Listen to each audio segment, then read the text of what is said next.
అల్లూరి సీతారామరాజు జిల్లా పాడేరులో రాష్ట్రంలో త్వరలో జరగనున్న సార్వత్రిక ఎన్నికల్లో మహాకూటమి టీడీపీ బీజేపీ జనసేన ఉమ్మడి అభ్యర్థులను గెలిపించుకుంటామని జనసేన జిల్లా ఇన్ఛార్జ్ వంపురు గంగులయ్య పేర్కొన్నారు. బుధవారం జనసేన పార్టీ కార్యాలయంలో మీడియా సమావేశం నిర్వహించారు. ఈ సందర్భంగా ఆయన మాట్లాడుతూ రాష్ట్రాన్ని అధికారంలో నెట్టేసిన వైసీపీ అరాచక అవినీతి పాలనను అంతమొందించేందుకు అందరూ ఐక్యంగా సమిష్టిగా కృషి చేస్తామని అన్నారు. మహాకూటమి బలపరిచిన ఉమ్మడి అభ్యర్థి పాడేరు నియోజకవర్గంలో కిల్లు రమేష్ నాయుడిని గెలిపించేందుకు కార్యకర్తలు నాయకులు సన్నద్ధం కావాలని, వైఎస్ఆర్ కాంగ్రెస్ పార్టీని అంతమొందించడమే లక్ష్యంగా పనిచేయాలని పిలుపునిచ్చారు. అనంతరం ఉమ్మడి కూటమి టీడీపీ ఎమ్మెల్యే అభ్యర్థి రమేష్ నాయుడు మాట్లాడుతూ రాష్ట్రంలో వైఎస్ఆర్ కాంగ్రెస్ ప్రభుత్వం ప్రజలకు చేసిందేముందో తెలియజేయాలని డిమాండ్ చేశారు. గిరిజనుల హక్కుల చట్టాలు కాలరాస్తూ నిరుద్యోగులను నిండా ఉంచిన ప్రభుత్వాన్ని అంతమొందించే వరకు తామంతా ఐక్యంగా పనిచేస్తే చంద్రబాబు నాయుడిని ముఖ్యమంత్రి చేయాలని పిలుపునిచ్చారు. ఈ కార్యక్రమంలో టీడీపీ, బీజేపీ, జనసేన పార్టీ నాయకులు తదితరులు పాల్గొన్నారు. రాష్ట్రంలో విముక్త ఆంధ్రప్రదేశ్ లక్ష్యంగా పనిచేస్తున్నటువంటి తెలుగుదేశం, జనసేన, బీజేపీ లక్ష్యం నెరవేరడానికి ఆ దిశగా అడుగులు వేయడానికి ఆలోచన చేస్తున్నటువంటి దాంట్లో భాగంగా ఈనాడు మా జనసేన పార్టీ కార్యాలయంలో ఈ ప్రెస్ మీట్ కార్యక్రమం నిర్వహించడం జరిగింది. ఇదే కార్యక్రమం కొనసాగింపుగా త్వరలోనే 3 పార్టీలకు సంబంధించినటువంటి నాయకులందరితో ఒక ఆత్మీయ సమావేశం ఏర్పాటు చేసి ఆ ఆత్మీయ సమావేశంలోనే స్పష్టమైనటువంటి కార్యాచరణ పెట్టుకొని ఆ కార్యాచరణ ద్వారానే ప్రజల దగ్గరికి వెళ్ళి విముక్తి ఆంధ్రప్రదేశ్ లక్ష్యంలో భాగంగా గిరిజన ప్రాంతంలో కూడా రాక్షస పాలన నుంచి రక్షణ కల్పించడానికి ఆలోచన చేస్తున్నాము. సంయుక్త సమావేశం పెట్టిన తర్వాత రోజు నుండి మా యొక్క కార్యాచరణ పూర్తి స్థాయిలో నిరంతరం ప్రజల దగ్గరకు ఉండి ప్రజల్లో మార్పు తీసుకురావడమే కాకుండా వైసీపీని సాగనింపడానికి మేము కృషి చేస్తాం తెలియజేస్తున్నాం. ఈరోజు రాష్ట్రంలో జరుగుతున్నటువంటి సార్వత్రిక ఎన్నికల్లో భాగంగా మిత్రపక్షమైనటువంటి తెలుగుదేశం పార్టీ బలపరిచినటువంటి తెలుగుదేశం పార్టీ తరఫున పోటీలు ఉన్నటువంటి జనసేన, బీజేపీ కూటమి అభ్యర్థి కిల్లు రమేష్ నాయుడు గారికి ఈరోజు జనసేన పార్టీ కార్యాలయంలో సాధారణంగా ఆహ్వానించడం జరిగింది. ఈ సందర్భంగా పొత్తుల్లో ఎందుకు పెట్టుకున్నాము, ఈ రాష్ట్ర పరిణామాలు ఏంటి, పరిస్థితులు ఏంటి అనేది మా జనసేన పార్టీ అధినేత పవన్ కళ్యాణ్ గారు, అదేవిధంగా చంద్రబాబు నాయుడు గారు, బీజేపీ అధినాయకత్వం ఆలోచన చేసి విముక్త ఆంధ్రప్రదేశ్ లక్ష్యంగా ఆంధ్రప్రదేశ్లో మార్పు తీసుకురావాలి, ఈ వైసీపీ మహమ్మారిని ఈ రాష్ట్రం నుంచి తరిమి కొట్టాలని చెప్పేటువంటి ఒకే ఒక ఆలోచనతో 3 పార్టీల కలయికతో రాష్ట్రానికి విముక్తి కల్పించి ప్రజలకి అభివృద్ధి సంక్షేమం అందించాలి, నిరుద్యోగులకి ఉద్యోగ భద్రత కల్పించాలి, రాష్ట్రానికి ప్రధానంగా విముక్తి కల్పించకపోతే రాష్ట్ర భవిష్యత్తు అంధకారం అయిపోతుందనే ఉద్దేశంతో ఈనాడు ఈ ఉమ్మడి పార్టీల ఆధ్వర్యంలో జరుగుతున్నటువంటి ఎన్నికల్లో పాడేరు నియోజకవర్గంలో అత్యధిక మెజార్టీతో గెలిపే లక్ష్యంగా ఉమ్మడి అభ్యర్థికి మేమంతా గెలిపించడానికి కృషి చేస్తామని చెప్పేసి ఈ సందర్భంగా తెలియజేస్తూ ఉన్నాం.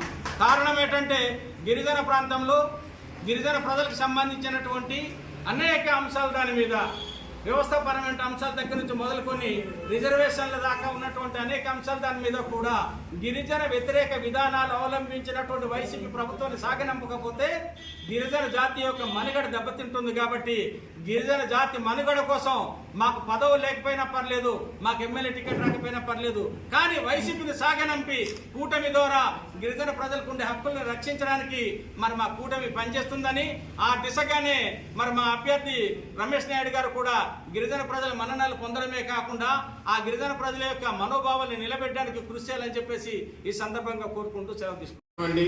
ఈరోజు టీడీపీ అధిష్టానం సూచనల మేరకు ఇటు కూటమిలోని మిత్రపక్షాలైనటువంటి జనసేన, టీడీపీ, బీజేపీ వాళ్ళందరూ కలిసి ప్రెస్ మీట్ పెట్టడం జరుగుతుందండి. ముఖ్యంగా ఏంటంటే ఈరోజు ఈ అరాచకన పాలన అందరూ చూసాం, మనమే కాదు మన ప్రజలు కూడా ఈ పరిపాలన చూసి విసిగిపోయారు, జగన్ రెడ్డి పరిపాలన చూసి.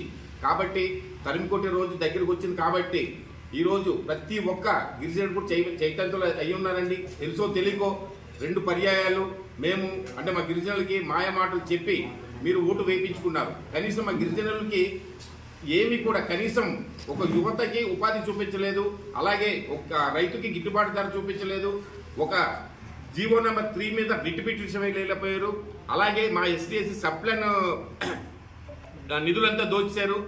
ఇలాగా ఎన్ని మాటలు, ఏ విషయం మీరు ఏజెన్సీకి వచ్చేసి ఏ ప్లాన్ చేశారని చెప్పేసి ఒక్క మాట నిక్కచ్చిగా మీ అభ్యర్థులు కానీ మీరు కానీ వచ్చి చెప్పండి. అసలు మొన్న చింతపల్లి వచ్చారు, మీరు చింతపల్లి వచ్చి ఏ హామీ ఇచ్చి వెళ్ళారు? మీరు కనీసం గిరిజనుడికి ఆదుకునే హామీ ఏమైనా ఇచ్చారా? లేదు. ఒకటి, మా అధినేత చంద్రబాబు నాయుడు గారు అరకు వచ్చారు. అరకు వచ్చిన తర్వాత జీవో నెంబర్ 3 మీద కంపల్సరీగా నేను తీసుకొచ్చేసి అవసరమైతే కోర్టుకి వెళ్ళి ఫైట్ చేశాను సార్. జీవో నెంబర్ 3 మళ్ళీ పునరుద్ధరిస్తానని చెప్పేసి మా అధినాయకుడు హామీ ఇచ్చారండి. అలాగే మీరేంటి ఎవరికైనా సరే గట్టిగా మాట్లాడడం వాడికి డోర్ డెలివరీ చేస్తారు. అక్కడ దళితులకి డోర్ డెలివరీ చేస్తున్నారు. అలాగే ఏదైనా గట్టిగా మాట్లాడే నాయకులు ఎవరన్నా, ఇలా ప్రశ్నించే నాయకులు ఎవరన్నా ఉంటే వాళ్ళ మీద కేసులు పెడతారు. ఒక సుపరిపాలన అన్నావు. సుపరిపాలన కాదు, ఒక్క అంశం మీద నువ్వు సుపరిపాలన చేశానని చెప్పేసి నువ్వు చెప్పు ఒక మాట. ఎప్పుడు బట్టన్ నొక్కే కార్యక్రమం తప్ప వేరే కార్యక్రమం ఎప్పుడు చేయలేదు. అలాగే ముందుగా ఉద్యోగస్తులు చాలా హింస పెట్టావు నువ్వు. ఆ ఉద్యోగస్తులు కూడా తిరగబడే రోజు దగ్గర పడ్డాయి నీకు. ఏ నెల కూడా ఖచ్చితంగా నెలకి 1వ తారీఖు జీతం అందుకునే రోజులు లేవు. కానీ మా చంద్రబాబు నాయుడు గారి గవర్నమెంట్, కూటమి గవర్నమెంట్ అంతా వస్తుంది.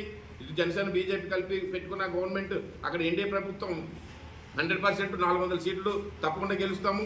ఇక్కడ కూటమి అభ్యర్థులందరూ కూడా 160 సీట్లు తక్కువ లేకుండా గెలుస్తాము. వాటన్నిటి సహకారాలు మొత్తం మా కూటమి అంతా అందిస్తున్నారు కాబట్టి 160 సీట్లు తక్కువ లేకుండా మేము గెలుస్తాం. కాబట్టి నిన్ను చాలా దారుణమైన మమ్మల్ని ఎంతైతే నువ్వు హింస పెట్టావో దానికంటే డబుల్ హింస నీవైతే మాత్రం అనుభవించడం తప్పదని ఈ విధంగా కోరుకుంటూ తెలియజేస్తున్నాను.